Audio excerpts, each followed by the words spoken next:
I think being the middle child, when you have an older brother that is more vocal, it's just a natural inclination to kind of sit back, and it also gives you it gives you a little bit of a heads up, because you can watch your older brother go through mistakes and things, and you can correct those before you do them, or just learn from them. So there's actually a benefit to it. But yes, the middle child tends to be more quiet, more reserved. That's what I found. Brady, my middle one, Brady, is really interesting to me because he is the one who understands the value of a good friendship, of like one-on-one time, which I'm still learning in my 40s. I mean, I'm only 2 days older than Joe, but yeah, you would never guess. Yeah, you are, you old lady. It's awful. But I did. Lady old. But I look 10 years younger, right? No, you look fantastic. Yeah, I was going to bring that up. When you were talking about good. the ages of your boys, I was thinking, wow. Crazy, right? You look Yeah, wonderful. but What's it's so funny happening to because us, now Mel?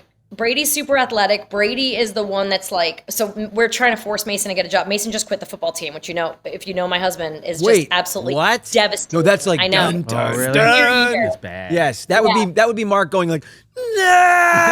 Yes.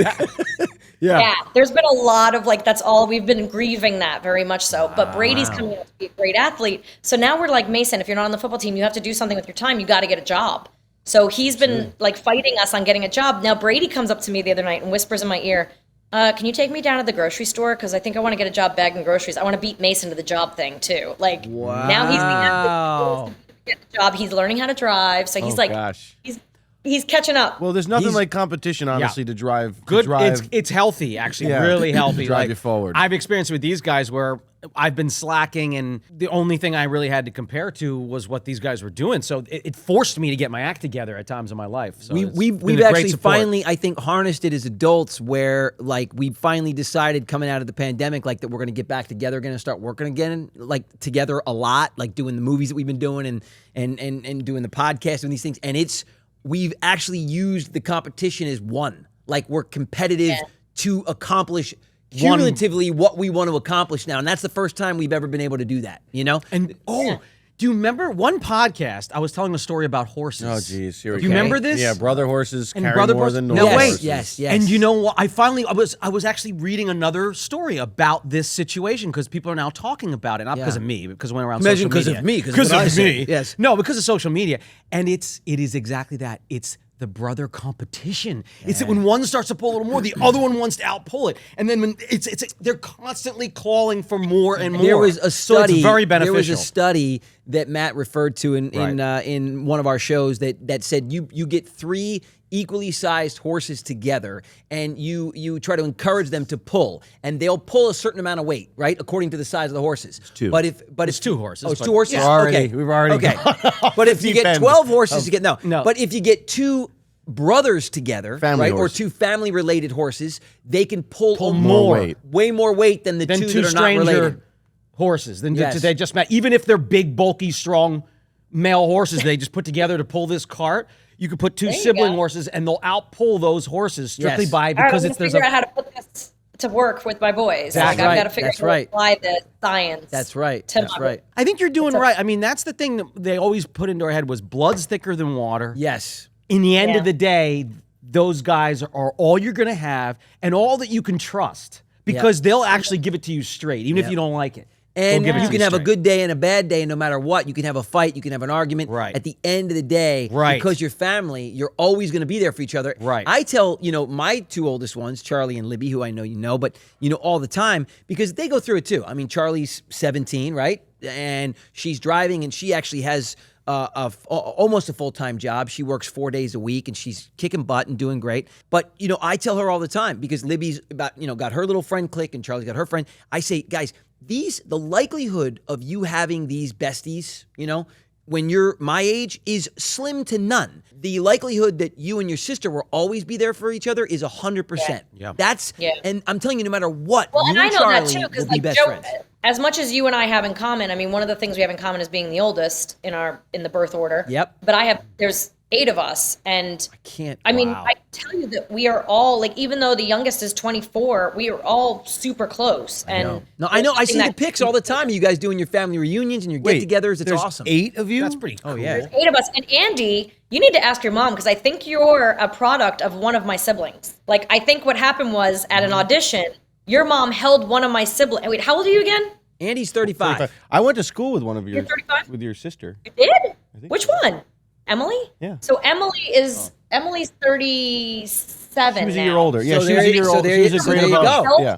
It was probably Like your Emily. mom held her at an audition, and Yeah. she went, I think I have to have another. That makes That's what perfect my sense. mom remembers Donna being like, oh yeah, That nope, makes I perfect gotta sense. have another. Yep. There we That go. makes perfect Crazy, sense. right? Yeah. How's your mom doing? My mom's doing great. Yeah? She calls herself a boomerang. So not only does she has 7 kids. My dad has another one. It's funny because like there's 10 grandkids now. So my mom calls herself a Wait, there's boomerang. 10 grandkids now? There's 10 I have 3. Guys. My sister has 2. My brother has 2 girls. My poor brother, the only brother in our whole family. He has 7 sisters, and he's got 2 daughters. He's like you.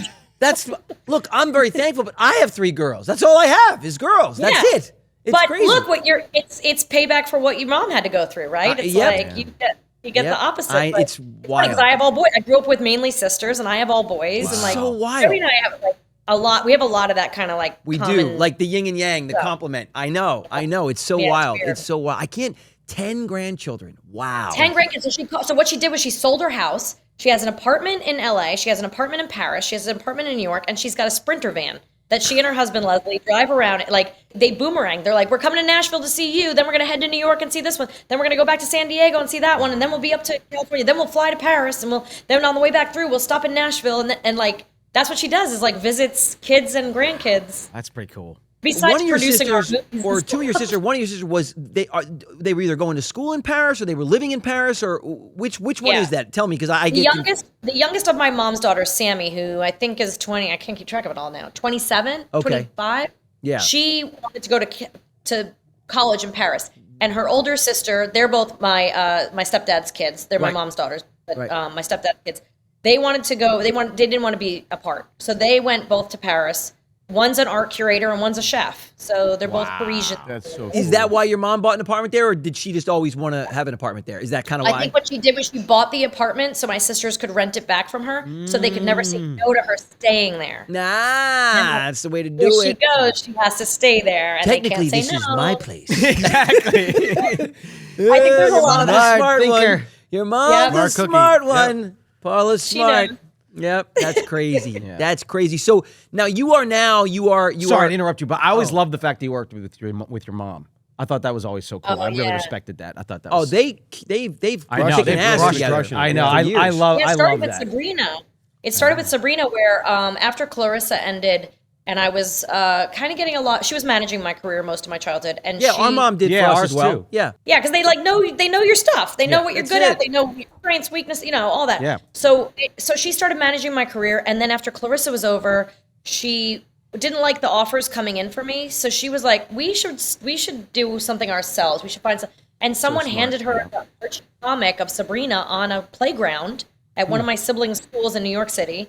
Handed her on the playground, handed her the comic strip, and said this would be great for Melissa. And because of my relationship with Nickelodeon and our connection at Viacom, she went to Viacom. They sold it to Showtime as a movie.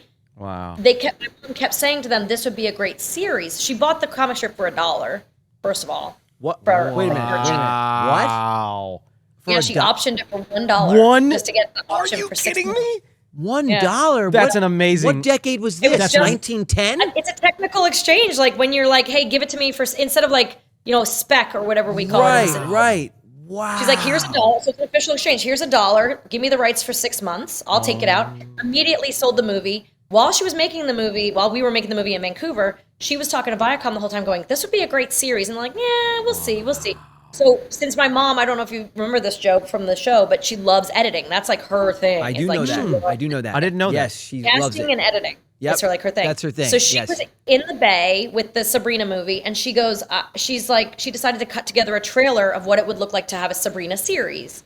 She So took smart. it to Wow. So 5 smart. networks, got 3 in the room offers, one with the TGIF time slot, and all of a sudden we had a show on ABC. So. Unbelievable. So smart and cool of your Unbelievable. mom. And that That's show- really And I cool. mean, we've had, like you guys, we've had our, being family and working together is great, but it's tough Yes. at times. Yes. Yep. But I think we over the years have come to a really nice, like, I've come to understand and respect, like, who do you trust more than your mom? And you guys know this.